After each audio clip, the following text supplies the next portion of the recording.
کہ ہر ایک تو مسجد کا امام ہوگا نہیں، ہر ایک تو خطیب ہو نہیں سکتا ہے، مسجدیں کم ہیں، حفاظ کی تعداد، علماء کی تعداد زیادہ ہیں، ہر ایک مدرسے میں تو جا نہیں سکتا ہے۔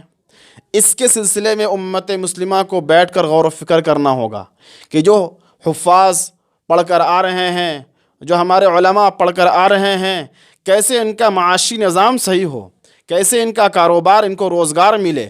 اس سلسلے میں میرے ذہن میں جو باتیں آ رہی ہیں وہ یہ ہے کہ اگر کوئی حافظ بن چکا ہے، کوئی عالم بن چکا ہے، اگر وہ مزید آگے عصری علوم حاصل کرنا چاہتا ہے، کوئی ڈاکٹر بننا چاہتا ہے، کوئی انجینئر بننا چاہتا ہے، کوئی پروفیسر بننا چاہتا ہے، تو امت مسلمہ کی ذمہ داری یہ ہے کہ ایسے حفاظ کرام کو، ایسے علماء کو آگے بڑھایا جائے۔ اگر یہ علماء، یہ حفاظ پڑھ کر آئیں گے تو آج جو ہر طرف بدعنوانی اور کرپشن سن رہے ہیں، جو بس جس کو دیکھو کہ ملک میں کرپشن ہو رہا ہے، بدعنوانی ہو رہی ہے، اللہ کی ذات سے امید ہے کہ جب یہ علماء اور حفاظ پڑھ کے آئیں گے تو بدعنوانی بھی ختم ہوگی۔ یہ ایسا نہیں ہے کہ مریض مر رہا ہو اور یہ کہیں گے کہ نہیں پہلے تم پیسے پیڈ کرو، اس کے بعد میں تم پر ہاتھ لگاؤں گا، اس کے بعد میں آپریشن کروں گا۔ اس لیے ہماری اور آپ کی ذمہ داری یہ ہے کہ جن کو اللہ نے مال دیا ہے، دولت دیا ہے، ایسے حفاظ کرام سے ملے، ایسے علماء سے ملے، بلکہ ایک جماعت ہونی چاہیے جو ان حفاظ کرام اور علماء سے مل کر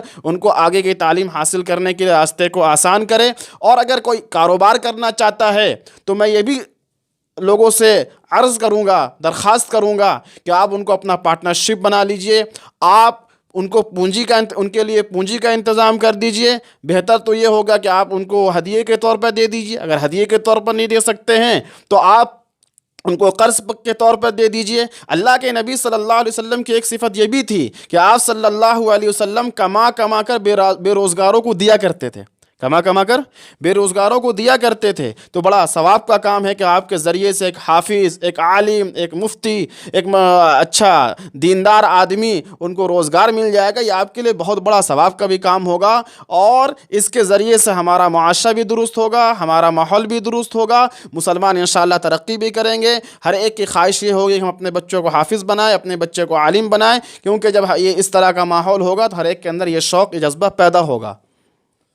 تو ابھی کافی ہمارے اسٹوڈیو میں عالم علماء آئے تھے، اور اس میں سجاد جس نے پہلا آواز اٹھائی تھی، وہ کافی عالم لوگ بھی تھے اس میں، وہ اپنا جواب دیے تھے، اور آپ نے کافی اچھی طرح جواب دیے ہے دین دنیا کو لے کر کس طرح سے دنیا چل رہی ہے۔ اور سجاد جس نے قدم اٹھائی تھی وہ کیا تھا، وہ آگے کیا چاہتے تھے کہ ہم عالم علماء کے لیے لڑیں۔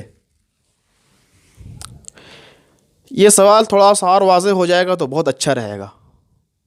یہ سوال جو آپ نے کیا ہے تھوڑا سا اور اس کو واضح کر دیں۔ عالم نے، جیسے سیاد جیسی نے پہلا آواز ہمارے اسٹوڈیو میں سیاد جیسی نے آواز اٹھائی تھی تنخواہ کے سلسلے میں، کہ ابھی تک میں جو مسجد میں جو عالم ہوئی ہے، خطیب، امام یا مؤذن، ان کی تنخواہ بہت زیادہ ہی کم ہوتی ہے، 5,000 6,000، اگر آپ گرامین چھیتر میں دیکھ لیجیے گا تو 3,000 4,000 ہوتی ہے۔ تو سجاد جیسی کی پہلی آواز اٹھائی تھی، اور ہمارے اسٹوڈیو میں کافی عالم بھی آئے تھے، امام بھی آئے تھے، خطیب بھی آئے تھے، اور ہمارے اسٹوڈیو میں آپ بھی آئے ہیں۔ تو اس کے بارے میں بولے، سیاد جس نے قدم اٹھائی تھی جو پہلا، وہ صحیح تھی یا غلط؟ صحیح، میں سمجھ گیا۔ میں اس سلسلے میں جناب سجاد ادریسی صاحب کو مبارکباد دیتا ہوں اور ان کا شکریہ ادا کرتا ہوں کہ انہوں نے ایک بہت اچھا قدم اٹھایا ہے، اور ایسے لوگوں کے لیے قدم اٹھایا ہے جو حفاظ ہیں، علماء ہیں، اور جن کے ساتھ بھی ضروریات ہے، ان کی بھی زندگی ہے، ان کے بھی گھر والے ہیں، ان کے سلسلے میں انہوں نے غور و فکر کیا ہے۔ میں ان کو اس کے لیے بہت بہت مبارکباد دیتا ہوں، اور اللہ سے دعا کرتا ہوں کہ اللہ ان کو اس میں کامیابی نصیب فرمائے، اور آگے یہ مزید اخلاص کے ساتھ ان لوگوں کے لیے کام کرتے رہیں۔ شکریہ۔ میں نے آپ سے فرسٹ میں ایک سوال کی تھی کہ شہر میں اور گرامین چھیتر میں زمین آسمان کا امام اور مؤذن کو تنخواہ ملتی ہے۔ گرامین چھیتر میں دیکھیے تو 3 سے 4,000، اور جب شہر ایریا میں آ جائیے تو 5 سے 6,000، اتنی کم تنخواہ ملتی ہے امام، مؤذن یا خطیب کو۔ اس میں کیا کہیں گے آپ؟ دیکھیے، یہ اماموں کے ساتھ، مؤذنوں کے ساتھ اور خطبہ کے ساتھ بہت بڑا ظلم ہے کہ ہم ان کو، اپنے پیشوا کو، اپنے رہنما کو 2,000 اور 3,000 روپے ہم دے رہے ہیں، 5,000 روپے دے رہے ہیں۔ ہمیں لگتا ہے کہ جو لوگ ذمہ دار ہیں کل اللہ کے یہاں ان کو جواب دینا پڑے گا۔ وہ بیچارے، ان کے ساتھ بھی زندگی ہے، جو صدر اور سیکریٹری بنتے ہیں اور مسجد کے ذمہ دار بنتے ہیں ان کو سوچنا چاہیے کہ ہم تو کماتے ہیں ہر مہینے، ہماری جو تنخواہ ہوتی ہے، ہماری جو سیلری ہوتی ہے ہر مہینے کی 50,000 اور 60,000 ہوتی ہے، اور ایک مسجد کے امام کی تنخواہ 4,000 اور 5,000 ہوتی ہے۔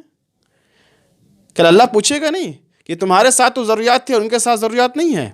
بھائی ان کے بھی بچے ہیں، ان کی بھی بیویاں ہیں، ان کے ساتھ بھی پریشانیاں ہیں، ان کے ساتھ بھی بیماریاں ہیں، ان کے ساتھ بھی شادی بیاہ کا معاملہ ہے۔ اگر ان کے گھر میں کوئی بیمار پڑ جائے تو یہ 5,000 4,000 میں کیا صحیح طور پر علاج کروا سکتے ہیں؟ آج ڈاکٹروں کی جو فیس ہے وہ فیس 5,000 500 روپے 1,000 روپے ہے۔